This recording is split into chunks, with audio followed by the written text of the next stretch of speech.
This week, the Supreme Court heard what is likely the most important case on transgender rights in history. United States v. Skrmetti stems from a 2023 Tennessee law that banned gender-affirming medication care for minors if those treatments are prescribed to help the patient transition. In this case, gender-affirming care can mean anything from puberty blockers and hormone therapy to surgeries. But the law is very specific in that it bans and targets trans patients. Its stated purpose is to prevent young people from being, quote, disdainful of their sex. Now, the federal government, along with a Tennessee doctor and three transgender youth plaintiffs, challenged that law and argued that it violates the Constitution's Equal Protection Clause by discriminating on the basis of sex and gender identity. The state argued that the law is not discriminating on the basis of sex.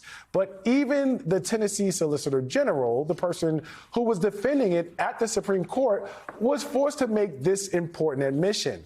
The law would allow a boy to be prescribed testosterone to enhance his masculinity, but a girl, or at least a patient whose birth certificate says girl, would not be allowed the same treatment for the same purpose. Now, in 1996, a Supreme Court ruling called United States versus Virginia established an extra layer of scrutiny for any law that treats people differently based on gender. And if you're thinking that this Tennessee law seems to do exactly that, and that the guy defending it plainly admitted as much during oral arguments, you would be correct. I mean, this is not difficult math, folks. But that does not mean that this Tennessee law is about to be overturned. In fact, after watching the entirety of oral arguments, what many court watchers are saying is that what's more likely in danger of being upended is the 1996 ruling that said laws should not treat people differently based on gender.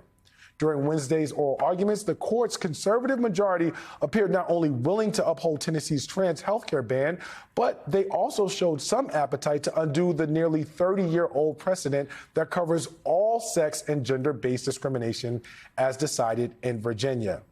Joining me now is Melissa Murray, NYU law professor, host of the podcast Strict Scrutiny, and MSNBC legal analyst and super lawyer. And Professor, I get to take off these glasses and talk to a lawyer, even though we specialize in fine eyewear. I'm glad you're here because we do entirely different things and people don't always understand that. You are a professor, so please talk to us about the Supreme Court and what is going on with respect to this Tennessee case. Okay, so this Tennessee case prescribes that gender-affirming care is not available to minors if they are girls seeking to transition to men. They can't have testosterone therapy. If they are boys trying to transition to girls, they can't have estrogen therapy. So, and they say this very explicitly. They don't want minors to be disdainful of their sex at birth. And so they prohibit these. They allow these treatments for other purposes. So if you are a boy and puberty is coming on too early and you want to delay it, you can take puberty blockers. But if you are a boy and you want to delay puberty because you wish to transition to be a girl, you can't take puberty blockers. The challengers here were parents, as well as the Biden administration, argue that that is explicitly distinction on the basis of sex. You can't have certain treatments if you are a girl or if you are a boy, and it is based on sex. And it seems pretty straightforward. And there's a very long line of Supreme Court precedents that say quite clearly that when the government distinguishes on the basis of sex, courts have to apply a more rigorous standard than they would for ordinary economic or health and welfare legislation. They have to ensure that the government is distinguishing for an important governmental purpose, and the distinction is substantially related to serving that important governmental purpose. And here, the Biden administration and the parents below say that that's just not the case. It doesn't meet strict scrutiny. It doesn't meet that intermediate standard of scrutiny. And so it can't pass. And that's not even the question before the court here. The question before the court is simply, is this a distinction based on sex? If yes, it has to go back to the lower court to go through the whole question of whether the government has an important interest, whether it is substantially related. So that's really the only question here.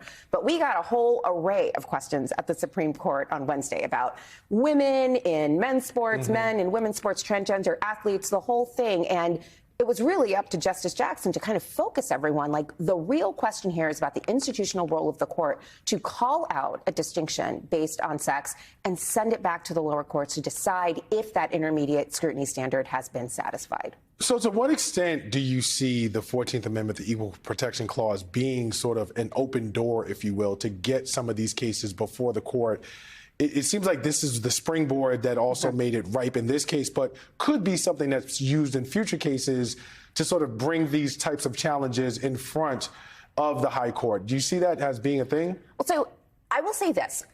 It was very surprising, this oral argument, to hear so much discussion of abortion and Dobbs, because this is not a case about abortion, but they're obviously very closely related. In Dobbs, there was an argument made by myself and two other law professors that abortion restrictions violated the Equal Protection Clause because they applied mainly to women, and they were distinctions based on sex.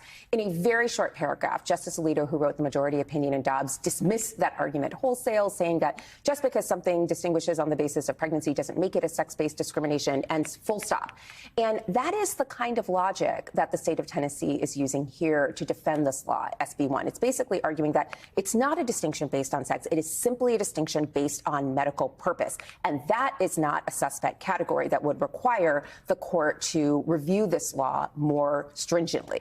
And again, this is an open door. I mean, there are lots of things that relate to sex-based discrimination that have historically been justified on the basis of biology, like men and women are different. So if the court is simply saying that there's no sex-based discrimination here, this is simply about medical purpose, biology, like biological purpose, then that opens the door to basically undermining the entire equal protection body of jurisprudence around sex-based discrimination, to say that none of this is about gender or sex-based stereotypes. It's just about biology, and it's fine. Is it fair to say that this seems like a Supreme Court that is really eager and aggressive in terms of granting cert and reviewing to certain types of cases that are dealing with these issues with regard to gender, sex, trans people and such that we could likely see more than usual in the coming term? Well, so historically, the most important number at the Supreme Court has been 5. You need 5 votes to get a majority opinion on something. But now that we have a conservative 6-3 super majority, the really important number is 4, because all it takes is 4 to grant cert on a case. And now that the conservatives have 6, they're not worrying about where the 5th vote is coming from. They can lose someone. They know that they're secure in a majority. And that does, I think, embolden them to take more cases that are more controversial than they otherwise would. So we are going to see a lot more cases dealing with firearms and the Second Amendment.